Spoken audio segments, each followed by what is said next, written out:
नमस्कार दोस्तों, स्वागत है आपका लेट्स लर्न मैथ पर। जैसा कि आपको पता है कि हम लोग प्रॉफिट लॉस की सीरीज पढ़ रहे हैं, तो उस प्रॉफिट लॉस की सीरीज में आज मैं आपके समक्ष प्रस्तुत हूं उसकी सीरीज नंबर 6 को लेकर। इससे पीछे सीरीज में हम लोगों ने 133 नंबर का क्वेश्चन सॉल्व कर लिए थे और आइए आज उसी क्रम में हम लोग बढ़ते हैं प्रश्न संख्या 134 के साथ। तो प्रश्न नंबर 134 में हमसे कहा गया है, एक पुस्तक विक्रेता को 10% लाभ पर एक पुस्तक बेचता है। यदि वह उसे 4% कम मूल्य पर खरीदे और 60 पैसा अधिक मूल्य पर बेचे तो वह 18 सही 3/4% का लाभ प्राप्त करता है। पुस्तक विक्रेता को लाभ किस मूल्य पर मिला होगा? यानी क्या पूछ रहा है हमसे पूछ रहा है कि उसका सीपी कितना होगा। ध्यान सुनिए, इस तरह का क्वेश्चन हमने अपने पिछले क्लास में भी डिस्कस किया था। बिल्कुल सेम क्वेश्चन है। 10% के लाभ पर बेचता है, यानी उसने खरीदा कितने में होगा? आप कहेंगे सर 100 में खरीदा होगा। Is that clear? बेचा कितने में होगा? आप कहेंगे सर उसमें 10% का लाभ हो रहा है तो बेचेगा कितने में? 110 में। फिर कह रहा है उसे 4% कम मूल्य पर खरीदे, यानी पहले वो 100 में खरीद रहा था, अब 4 कम में खरीदेगा। मतलब कितने में खरीदना चाहिए? आप कहेंगे 96 में खरीदना चाहिए। बढ़िया है। फिर कह रहा है 60 पैसा अधिक मूल्य पर बेचे और वह 18 सही 3/4% लाभ प्राप्त करता है। लाभ किस पे प्राप्त करेगा? क्रय मूल्य पर। कितना? 18 सही 3/4%, यानी 18 चौक 72 और 72 और 3 कितना हो जाएगा? 75/4%। जब आप 96 का 75/4% निकालेंगे तो कितना आएगा? 18 रुपए, यानी 18 रुपए का उसे लाभ मिलेगा। 96 को 18 में आप जोड़ दीजिए, कितना आएगा? आप कहेंगे 114 रुपए, यानी वो 110 वाली वस्तु अब 114 में बेच रहा है। कितने ज्यादा में बेच रहा है? आप कहेंगे 4 रुपए, लेकिन बुक में दिया गया है कि 60 पैसे अधिक में बेच रहा है। तो इस 4 रुपए को भी आप पैसे बना दीजिए, यानी 400 पैसे बराबर किसके होंगे? 60 के। 0 से 0 कैंसिल कर दीजिए, काट लीजिए इसे। 2 से कट जाएगा, 2 दूनी 4 और 0 और 2 तियां 6, यानी 20 यूनिट की वैल्यू कितनी है? 3 है। मुझे चाहिए 100 यूनिट की वैल्यू, तो 20 को 100 बनाने के लिए आप क्या करेंगे? 5 से गुणा करेंगे। 20 पंजे 100, तो इसको भी 5 से आप गुणा करेंगे। 5 तियां 15, यानी उस वस्तु को कितने में खरीदा होगा? 15 रुपए में। तो आइए बढ़ते हैं हम लोग सवाल संख्या 136 की ओर। अब बढ़ते हैं हम लोग प्रश्न संख्या 135 की ओर। प्रश्न नंबर 135 में हमसे कहा गया है, एक व्यक्ति किसी वस्तु को 20% लाभ पर बेचता है, मतलब सेम प्रोसेस। खरीदेगा कितने में? आप कहेंगे 100 में। बेचेगा कितने में? 120 में। कितने में बेचेगा? 120 में। फिर कह रहा है 20% कम में खरीदा होता, यानी पहले 100 में खरीद रहा था, 20% और कम में, यानी कितने में? 80 में। फिर कह रहा है उसे 5 रुपए कम में बेचता तो उसे 25% का लाभ होता, यानी इस 80 का अगर 25% हम लोग निकालें तो कितना आएगा? 20, क्योंकि 25% मतलब 1/4। एक 4 से भाग करेंगे 80 को 20, यानी इसका विक्रम कितना हो जाएगा? उसका विक्रम कितना हो जाएगा? 80 और 20 100, यानी पहले वो 120 में बेच रहा था और अब कितने में बेच रहा है? 100 में। और बुक में कहा गया है 5 रुपए कम में बेचता है। हमारे हिसाब से 20 रुपए कम में बेचता है और बुक के हिसाब से 5 कम में बेचता है। हमको सीपी निकालना है। 20 को 100 बनाने के लिए आपको 5 से गुणा करनी है। 20 पंजे 100, तो इसको भी 5 से आप गुणा कर देंगे। 5 25, यानी उस वस्तु का क्रय मूल्य कितना होगा? 25। आइए बढ़ते हैं प्रश्न संख्या 136 की ओर। प्रश्न नंबर 136 में हमसे कहा गया है, एक व्यक्ति एक मेज 20% लाभ पर बेचता है।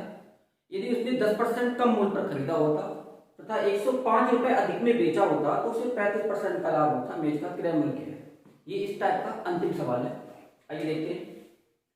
20% लाभ पर बेचता, यानी उसने खरीदा कितने का होगा? आप कहेंगे 100 में। बेचेगा कितने में? आप कहेंगे 120 में। 20% का लाभ हो रहा है।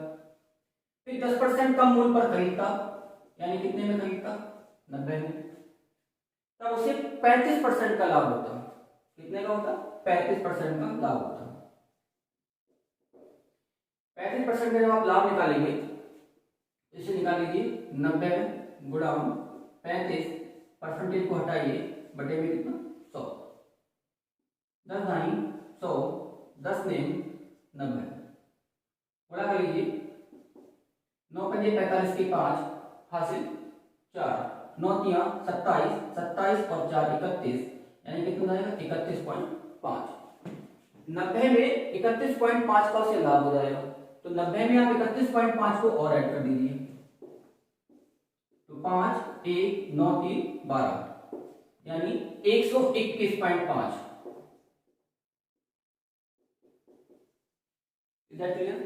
फिर हमसे कहा गया है कि 105 रुपए अधिक में बेचता।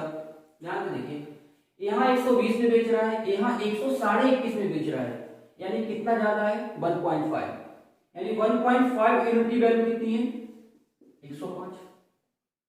1.5 यूनिट की वैल्यू 105 है, हमें निकालना है सीपी। सीपी हम लोग कैसे निकालेंगे, एक डेसिमल यहां से हटा दीजिए, यहां जीरो बढ़ा दीजिए। Is that clear? इसे अब आप काट दीजिए, 3 से काट दीजिए, 3 पंजे 15, 3 तिया 9, 3 पंजे 15, यानी 5 यूनिट की वैल्यू कितनी है 350। 5 को 100 बनाने के लिए आप क्या करेंगे 20 से गुणा, 20 पंजे 100, तो इसको भी 20 से गुणा कर दीजिए। 2 पंजे 10, 2 तिया 6 और 1 7, यानी वस्तु का जो क्रय मूल्य होगा वो 7,000 रुपये होगा। आइए अब हम बढ़ते हैं प्रश्न नंबर 137 की ओर। प्रश्न नंबर 137, अब ये अनुपात पर आधारित सवाल रहेंगे। इसमें कहा गया है एक वस्तु का क्रय मूल्य और विक्रय मूल्य ए अनुपात बी है। यहाँ हमें सीपी और एसपी का रेशियो दे रखा है, सीपी और एसपी कितना ए अनुपात बी। फिर हमसे कहा गया है कि बी ए का 200% है। अगर हम 200% की भिन्न बनाएं कितनी जाएगी 2/1। बी ए का 200% है, यानी ए का 200% कितना है 2, तो ये कौन है बी और ये कौन है ए, यानी ए की वैल्यू कितनी रहेगी 1 और बी की 2। वस्तु 1 में खरीदी और 2 में बेच दी, कितने का लाभ हुआ आप कहेंगे 1 का लाभ हुआ किस पे क्रय मूल्य पे 100, कितना हो जाएगा 100%। हमसे पूछा गया था कि क्रय मूल्य पर लाभ कितना होगा, तो क्रय मूल्य पे लाभ होगा 100%। आइए बढ़ते हैं प्रश्न संख्या 138 की ओर। प्रश्न नंबर 138 में हमसे कहा गया है दो वस्तुओं के मूल्यों का अनुपात 3:4 है। यानी मान लीजिए कि पहली वस्तु ए है और दूसरी बी है, इसका मूल्य 3 है और इसका 4 है। पहली वस्तु के मूल्य में 10% की वृद्धि और दूसरी के मूल्य में 4 रुपए की वृद्धि कर दी जाए तो अनुपात यथावत रहता है, यानी जो अनुपात आज है 3:4 का वो अनुपात वृद्धि के बाद भी रहेगा। तो दूसरी वस्तु का आरंभिक मूल्य कितना है, तो हम ये मान लेते हैं, मैंने आपको बताया भी था कि 10% की वृद्धि करेंगे तो ये डेसिमल में पहुंच जाएगा। रेशियो में अगर चीज दे रखी है तो आप उसे सेम नंबर से गुणा भी कर सकते हैं, तो मैंने इसे 10 से गुणा कर दिया। अब मैं ये मान लेता हूं कि ये 30x है और ये 40x है। इससे मुझे फायदा ये होगा कि अगर मैं इसका 10% निकालूंगा तो आसानी के साथ निकाल पाऊंगा। परसेंटेज से 2 जीरो कैंसिल, यानी 30 का 10% कितना आ रहा 3, यानी 3 की वृद्धि हो जाएगी, कितना आ जाएगी 33x। यहाँ वो कह रहा है 4 रुपए बढ़ रहे हैं, यानी 40x तो पहले ही था और 4 ये हो गया। अब इस अनुपात पे कोई प्रभाव नहीं पड़ा, इसने कहा कि जो पहले था अनुपात वही अब रहेगा, यानी 33x और बटे में कितना 40x + 4। हम लिखेंगे 30x बटे में 40x, 0 से 0 फिर कैंसिल हो जाएगा, x से x कैंसिल हो जाएगा, तो फिर मैं लिखूंगा 3 बटे में 4। क्रॉस मल्टीप्लाई आप करेंगे तो 4 तिया 12, 4 तिया 12 और 1 13, 132, फिर 30 चौक 120x और 3 चौक 12। 132 में से 120 घटाएंगे तो आप पाएंगे 12x बराबर कितना 12, यानी x बराबर 1। हमसे कहा गया है कि दूसरी वस्तु की आरंभिक कीमत कितनी थी, दूसरी वस्तु की आरंभिक कीमत 40x थी, यानी 40 गुणा 1 बराबर कितना 40 रुपए। 40 रुपए दूसरी वस्तु की आरंभिक कीमत होगी। आइए बढ़ते हैं प्रश्न संख्या 139 की ओर। प्रश्न नंबर 139 में हमसे कहा गया है कि एक रेफ्रिजरेटर और एक टेलीविजन, एक रेफ्रिजरेटर है और एक टेलीविजन है, इन दोनों का अनुपात कितना है 5:3 है।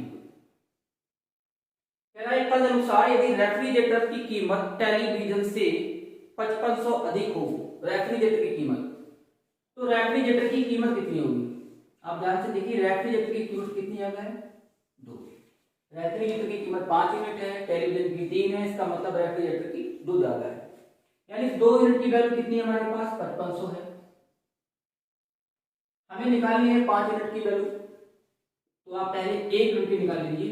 2 एकम 2, 2 दूनी 4, 15 हो गए, 2 सत्ते 14, फिर 2 पंजे 10, यानी 1 यूनिट की वैल्यू कितनी है, 2750। तो फिर 5 यूनिट की वैल्यू से पूछना है रेफ्रिजरेटर की, तो 2750 और गुणा में कितना 5, यानी 5 0 0 पचम 25 के 5 हासिल 2, 5 सत्ते 35, 35 और 2 37 हासिल 3, 5 दूनी 10 और 3 13, यानी 13750 रेफ्रिजरेटर की कीमत होगी। आइए बढ़ते हैं प्रश्न नंबर 140 की ओर। प्रश्न नंबर 140 में हमसे कहा गया है एक फल विक्रेता ने बड़े मध्यम छोटे आकार के सेब क्रमशः 15, 10 और 5 रुपए में बेचे। सेब दे रखे हैं, एक दे रखी है हमें बिग और एक मीडियम और स्मॉल।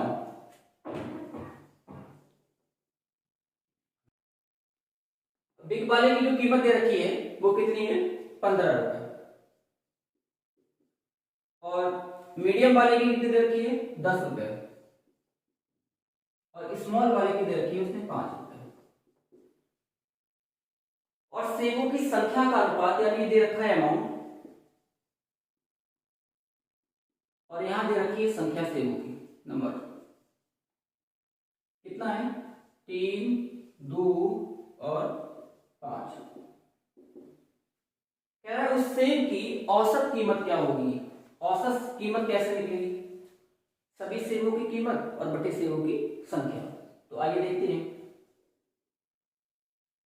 15 रुपए का एक सेब, 3 सेब खरीदे, कितने के हो गए, आप कहेंगे 45 के, और यहाँ 10 दूनी 20 की, और यहाँ कितने हो जाएंगे 25 के।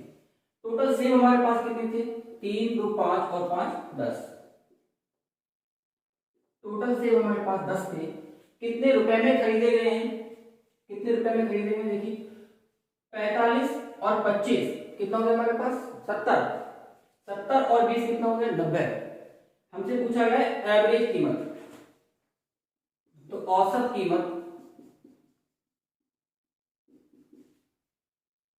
टोटल अमाउंट बटे में कितनी, टोटल संख्या, 10 ने 90, यानी 9 रुपए औसत कीमत सेब की होगी। आइए बढ़ते हैं नेक्स्ट प्रश्न की ओर। प्रश्न नंबर 141 में हमसे कहा गया है एक वस्तु को अंकित मूल्य के 3/4 पर बेचने से 25% का लाभ होता है। यानी अगर वस्तु का अंकित मूल्य 4 होगा तो बेच कितने में है, 3 में, 25% का लाभ होता है। अंकित मूल्य और क्रय मूल्य का अनुपात क्या होगा, यानी अगर मार्क प्राइस हमारे पास 4 है तो बेच कितने में हम लोग, 3 में। फिर हमसे कहा गया 25% का लाभ होता है। 25% का लाभ मतलब कितना, 1/4, यानी व्यक्ति अगर वस्तु खरीद 4 में रहा होगा तो बेचेगा कितने में, आप कहेंगे सर 5 में बेचेगा, क्योंकि 25% मतलब 1/4, 1 का लाभ हो रहा है। आप एसपी को बराबर कर लीजिए, क्योंकि यहाँ 3 यूनिट है और यहाँ कितना है 5 यूनिट है, तो आप इसे बराबर कर लीजिए। बराबर करने के लिए आप क्या करेंगे, यहाँ 5 से गुणा कर दीजिए और यहाँ 3 से गुणा कर दीजिए। तो मेरे पास मुझसे पूछा गया है एमपी और सीपी का रेशियो, तो एमपी हो जाएगा मेरे पास 5 चौक 20 और सीपी हो जाएगा 3 चौक 12। 4 से कैंसिल कर दीजिए, 4 पंजे 20 और 4 तिया 12, यानी एमपी और सीपी का जो अनुपात होगा वो 5:3 होगा। आइए बढ़ते हैं नेक्स्ट सवाल की ओर। प्रश्न नंबर 142 में हमसे कहा गया है किसी वस्तु की विक्रय कीमत उसकी लागत कीमत का 1 सही 1/3 है। 1 सही 1/3 मतलब कितना, 1 सही 1/3, 3 एकम 3 और 1 4/3।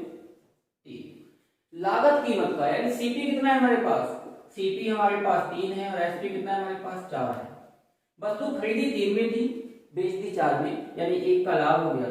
तो परसेंटेज प्रॉफिट पूछा गया है, तो 1/3 और गुणा 100 कितना हो जाएगा 33 सही 1/3%। आइए बढ़ते सवाल नंबर 143 की ओर।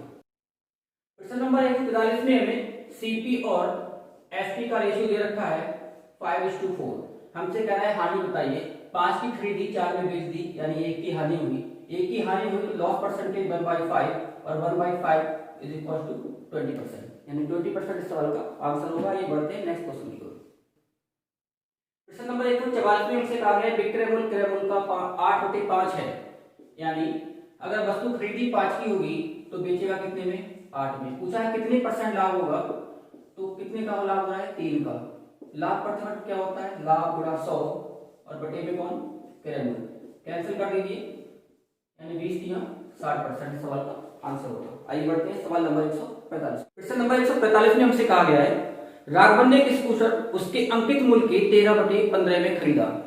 यानी अगर स्कूटर का अंकित मूल्य 15 रहा होगा तो उसने खरीदा कितने में? 13 में। फिर कहा गया है कि अंकित मूल्य से 12% अधिक राशि लेकर बेच दिया। अगर 15 का 12% निकाला जाए तो हम डेसिमल में पहुंच जाएंगे। डेसिमल से बचने के लिए हम क्या करते हैं? रेशियो में गुणा कर सकते हैं। तो मैं यहाँ 100 से गुणा कर दे रहा हूं। अब 1500 का 12% हम लोग निकालेंगे तो परसेंटेज से 2 जीरो कैंसिल हो जाएंगे। 15 12 कितना होता है? 180। यानी 1500 वाली वस्तु उसने 180 रुपए के फायदे से बेच दी। कितने में बेच दी? आप कहेंगे 1680 में। यानी 1300 की खरीद के 1680 में बेच दी। कितने रुपए का लाभ हो गया? तो 1680, ठीक है। कितने रुपए का लाभ हो गया हमारे पास? 380 रुपए का। 380 रुपए का लाभ हो गया। हमसे पूछा गया है प्रॉफिट परसेंटेज। तो आप कहेंगे 380 गुणा 100 और बटे में क्या? क्रय मूल्य। 2 जीरो से 2 जीरो कैंसिल हो जाएंगे हमारे पास।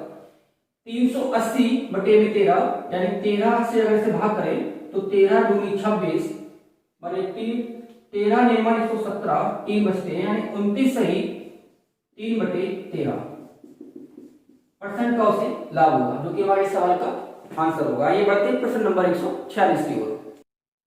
आइए देखते हैं प्रश्न नंबर 146। प्रश्न नंबर 146 अब यहां से एक अलग टाइप शुरू हुआ है। अब तक 145 जो हम टाइप कर रहे थे उससे डिफरेंट है थोड़ा। देखिए ध्यान से, एक व्यक्ति ने 250 कुर्सियां बेची, उन पर 50 कुर्सियों के बिक्री मूल्य के बराबर लाभ प्राप्त हुआ, तो तदनुसार उसके लाभ का प्रतिशत कितना है? यानी 50 कुर्सियों के बिक्री मूल्य के बराबर क्या हुआ है? लाभ प्राप्त हुआ है। कब? 250 कुर्सियां बेचने पर। ध्यान से सुनिए, एक व्यक्ति को लाभ कब होगा? एक व्यक्ति को लाभ तभी हो पाएगा जब वो खरीदेगा कम में और बेचेगा ज्यादा में। यानी लाभ बराबर विक्रय मूल्य माइनस क्रय मूल्य।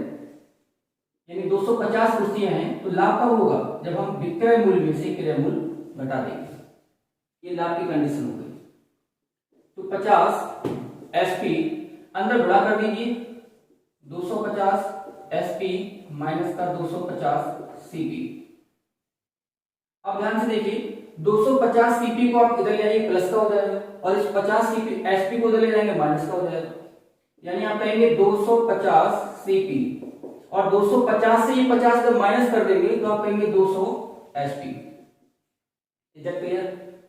इसे आप कैंसिल कर लीजिए,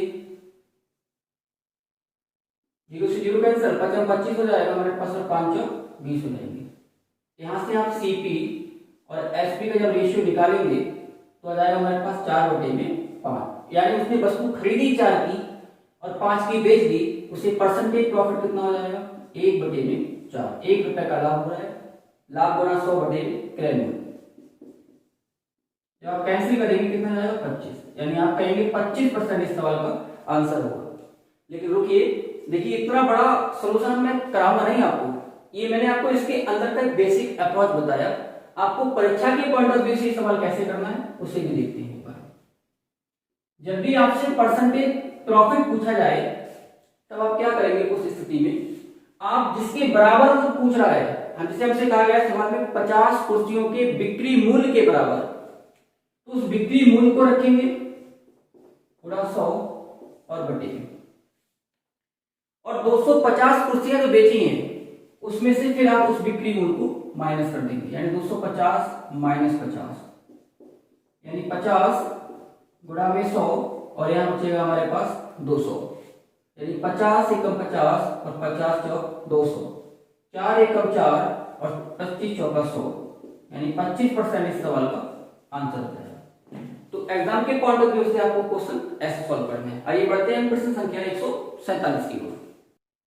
प्रश्न नंबर 147 देखिए, 144 मुर्गियां बेचने पर महज को 6 मुर्गियों के बिक्री मूल्य के बराबर घाटा हुआ, तद अनुसार उसके घाटे का प्रतिशत कितना होगा? मैंने आपसे कहा था जिसके बराबर कह रहा होगा वो, यानी 6 गुणा में 100, और जितनी बेचने पर यानी 144 बेचने पर तो 144, लेकिन अगर वो घाटा कहेगा तो हम उसे उसमें प्लस कर देंगे और लाभ कहेगा तो माइनस कर देंगे। 144 प्लस 6 यानी कितना आएगा हमारे पास 600 और नीचे कितना आएगा हमारे पास 150। आप देख पा रहे होंगे कि 4 बार में कंप्लीट कट रहा होगा, यानी आंसर क्या होगा 4% से हानि हो जाएगी। क्योंकि जब हम लाभ निकालते हैं तो लाभ बराबर विक्रय मूल्य माइनस क्रय मूल्य होता है। तो मैंने आपको दिखाया था कि वो उस तरह जाके प्लस हो रहा था और हानि के केस में सॉरी माइनस हो रहा था और हानि के केस में क्रय मूल्य माइनस विक्रय मूल्य होता है और वो उस तरह जाकर प्लस हो जाएगा। तो इस तरह से हम हानि के केस में नीचे ऐड करेंगे और लाभ के केस में माइनस करेंगे। Is that clear? तो प्रश्न नंबर 147 मैंने करा दिया है। 152 तक के सभी क्वेश्चन बिल्कुल सेम पैटर्न के, कहीं लाभ है तो कहीं हानि है। तो मैं उम्मीद करता हूं कि आप इस तरह के जो क्वेश्चन जितने भी दे रखे हैं इस टाइप में आप खुद से ट्राई करेंगे। जो भी क्वेश्चन आपको लगे कि आपसे नहीं हो पा रहा है वो आप उसे मुझे कमेंट सेक्शन में लिख के बता सकते हैं, मैं उसका सोल्यूशन आपको प्रोवाइड करा दूंगा। तो आइए हम बढ़ते हैं नेक्स्ट क्वेश्चन की ओर। आइए बढ़ते हैं प्रश्न नंबर 153 की ओर। 17 गेंदों को 720 रुपए में बेचने पर उनमें 5 गेंदों की लागत मूल्य के बराबर हानि हुई है। तदनुसार एक गेंद का लागत मूल्य कितना रुपए है? लगभग सवाल तो सेम ही है, बस हमसे इस बार ना तो परसेंटेज प्रॉफिट पूछा गया है ना परसेंटेज लॉस पूछा गया है। हमसे एक गेंद का सीपी पूछा गया है, इसलिए मैंने सोचा कि इसको भी कर दिया जाए। तो आइए हम बढ़ते हैं सवाल की ओर। 17 गेंदों को 720 में बेचने पर 5 गेंदों के लागत मूल्य के बराबर, यानी 17 गेंदों का जो एसपी है वो 5 गेंदों के लागत मूल्य यानी 5 गेंदों के सीपी के बराबर है। अगर हम यहां से सीपी और एसपी का रेशियो निकालें तो कितना जाएगा? तो आप कहेंगे यहां से हमारा 5 बटे में कितना जाएगा 17 हो जाएगा, सॉरी 17 बटे में 5 हो जाएगा, यानी खरीदेगा 17 में बेचेगा 5 का कितना जाएगा 12, और 12 यूनिट की वैल्यू कितनी है हमारे पास 720। 12 एकम 12, 12 छंग 72, यानी एक वस्तु का या एक जो गेंद दे रखी है, क्या दे रखा है हमारे पास एक गेंद दे रखी है, एक गेंद का पूछ रहा था मुझसे, तो एक गेंद का कितना जाएगा 60 रुपए, और एक ही गेंद का पूछा गया था यानी एक गेंद का सीपी होगा 60 रुपए। तो आइए बढ़ते हैं हम लोग इस टाइप के अंतिम सवाल की ओर। आइए बढ़ते हैं प्रश्न नंबर 154 की ओर। 154 प्रश्न नंबर में कहा गया है 100 संतरे बेचकर एक विक्रेता को 20 संतरों के बिक्री मूल्य के बराबर लाभ होता है, उसका लाभ प्रतिशत कितना होगा? अब संतरे कितने बेच रहा है वो 100 और कितने संतरों के बराबर 20 संतरों के बराबर। तो आप कहेंगे सर 20 गुणा में 100, और मैंने कहा था लाभ के केस में आपको क्या करना है माइनस करना है, यानी 100 माइनस 20 कितना हो जाएगा हमारे पास 80, यानी 20 से कम 20, 20 चौक 80, यानी 100 बटे 4 कितना हो जाएगा हमारे पास 25%, यानी उसको कुल मिलाकर 25% का लाभ प्राप्त हो जाएगा। तो आज की वीडियो में हम लोग यहीं तक क्वेश्चन सॉल्व करेंगे, बाकी नेक्स्ट सेशन में मिलेंगे हम लोग नेक्स्ट क्वेश्चन के साथ। तब तक के लिए बने रहिए मेरे साथ, धन्यवाद।